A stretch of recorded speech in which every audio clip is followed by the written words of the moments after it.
So, I wasn't really sure how to start this video. So this is my little Minecraft world mock. I was working on it like on and off between 2020 and 2022, and it just occurred to me that it's been sitting on my table this whole time, and I never actually showed off the final build.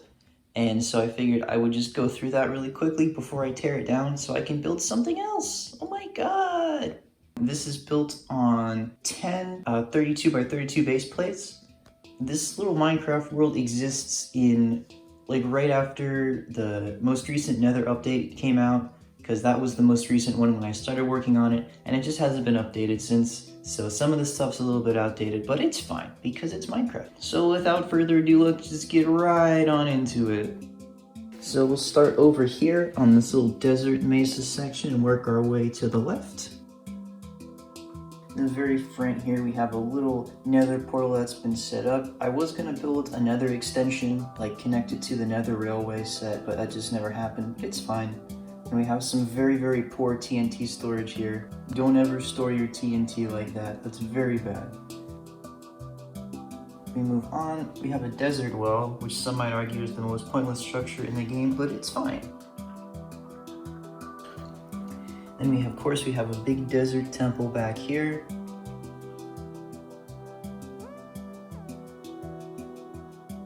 Kind of difficult to see the inside, but you can just see the iconic floor tile pattern there. That's just about it for the interior. But you can also see that someone has kind of moved in and made it their own with some battlements on the front. And they've made this tower that kind of fits in with the theme, and we've got a cute little pupper in there just waiting for their owner to come back home. Speaking of which, I like to think it belongs to this bee costume person. He's using the elytra to fly over to the village with a little firework. Then along this wall here is just kind of like the start of a mesa biome. We've got a little abandoned mine shaft there. We also got a little tiny corner of a savanna there with a little llama. We love our little llamas. Now you'll notice throughout this build, some of the things don't exactly conform to Minecraft standards, but LEGO Minecraft kind of breaks those rules all the time, so I figured why shouldn't I? At the very back, we've got a little sliver of a swamp. I know it doesn't exactly make the most sense to have the swamp bordering a desert, but it's fine, don't worry about it. Speaking of which, we have just a tiny little start of a mega taiga biome, with the berry bushes and the pods all going on there. And then we've got this big taiga tree going on here. I really like how this turned out. I did want to go a little bit bigger, but I didn't want it to be bigger than the mountain, which we'll get to in a second. So I just follow along here. We've got this bridge leading from the desert to the main village. The color scheme was kind of inspired by one of the crafting box sets from a few years ago. And it's just finished off with some diamond blocks just to be a little bit extra, just to be a little fancy. I do think there was some more sugarcane along the river here before, but it's anyone's guess as to what happened to that. It's fine. Got a little guy fishing there, and he's loving life. It's not even concerned about the drowned. It's all good. We continue along here into the village. I did forget to mention earlier, just about everything in this village is custom. I'm sorry, in this whole mock is custom. There are a couple of things I pulled from the sets with a few modifications, but I did want to have the emphasis on things being as custom as possible. So starting off, we have this little tiny house here that someone has just moved into. There's no interior, but I like to think that's just someone just moved into the village and they're just loving life. We've got some rose bushes here behind these market stalls. We have this one desert-inspired one with the terracotta. We have this one for the wandering trader there. He's got some exotic goods on display for reasonably priced, I think. His little llama friend. Yay, we love the llamas. We swing back over here for a second. We've got a blacksmith. This is my favorite structure in the old villages. Rip the blacksmith. I will surely miss you. We can just pull that out really quick. A little bit difficult to see in there, but we've got the little smithing lady hard at work, the lava pool, and some furnaces and such. And that just goes right back in there. You can kind of see. I tried to go for like a mill's plate construction, but it didn't really work out super well. I kind of forgot about it being modular like halfway through, so everything's just kind of one big piece, but it's all good. Don't even worry about it. In the center of the village, we have this communal farming plot here. Bunch of crops, finished off with a diamond ore block and a bell, just to be a little bit extra, just like the bridge. And then over on this side, we have a little sheep pen. It's a little bit close quarters, but I have seen animal pens for like 5 times as many animals that are that big, so it's all good. They're loving life. We've got a iron golem that's hard at work, doing his job, keeping the village safe. Love that guy. Just move him out of the way for a second. You can see that we have the big fortress here, and this is inspired by the set The Fortress, which I really wanted, but I never got. So I just wanted to recreate a smaller version of it here. So just go ahead and look on the interior. A little bit difficult to see, but we've got the characters from the first Minecraft dungeon set planning their next big adventure around this big table. And then along the back wall, we've got some mob heads and a treasure chest. And it got that creeper face. Again, doesn't exactly conform to Minecraft standards, but it looks cool. So who's really keeping track? We've just got some carpets and some armor sets along here. Oops. Along here. You can see the netherrack on the roof. And then in each of these towers on the top floor is just some equipment. And there's a lime green bed on the bottom floor. And that's about it.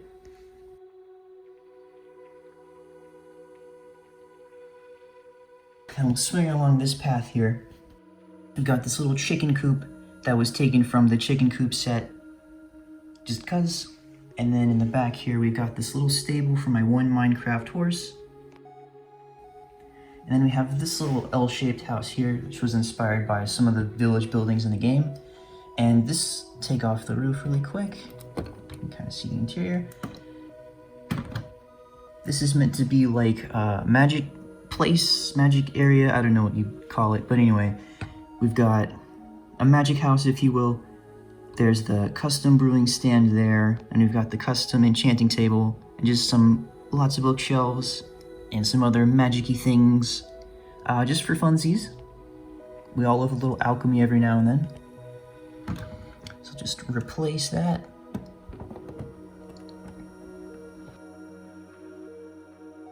And then we will continue back along to the front of the village. You probably saw earlier we have a Steve who messed with the wrong beehive. And he's gonna try and see if he can save himself, see if these really do fall even into water. We'll see how lucky he gets. But anyway, we have kind of like the continuation of the plains biome here with the little flower fields and some shrubs and such. We've got this cute little bee farm here. The bees just buzzing away, loving life. Then we'll continue along here into this little jungle biome. So of course we have the start of a jungle biome. You can imagine it probably continue past here. But we have this little tree hut for the creeper hunter there. Which is actually, I think this was the first thing I built for this on a separate base plate. So it's kind of cool. I'm really happy with how it turned out. And then we have this little panda farm with the bamboo shoots, the adorable little pandas. And then we have this parrot statue, which also came from a set. I don't remember exactly which one, but I just figured it fit with the jungle theme. And then real back in the corner here, we have this little melon farm. So now, as I'm sure you've all been super excited for, we have the mountain, smallish mountain, more of like a hill, perhaps. So that sits on a whole base plate. Actually, it's a little bit over a whole 32 by 32 base plate. It's completely hollow inside. It's super unstable, but it's fine. Around the mountain here, you'll notice I tried to hide one of every ore block in that update. So we have emerald, we have gold, there's a redstone, there's a lapis there. There's a couple of cool patches. There's another bit of gold, iron, and then diamond there, just for fun. I know it's not super accurate, but again, what is in this world?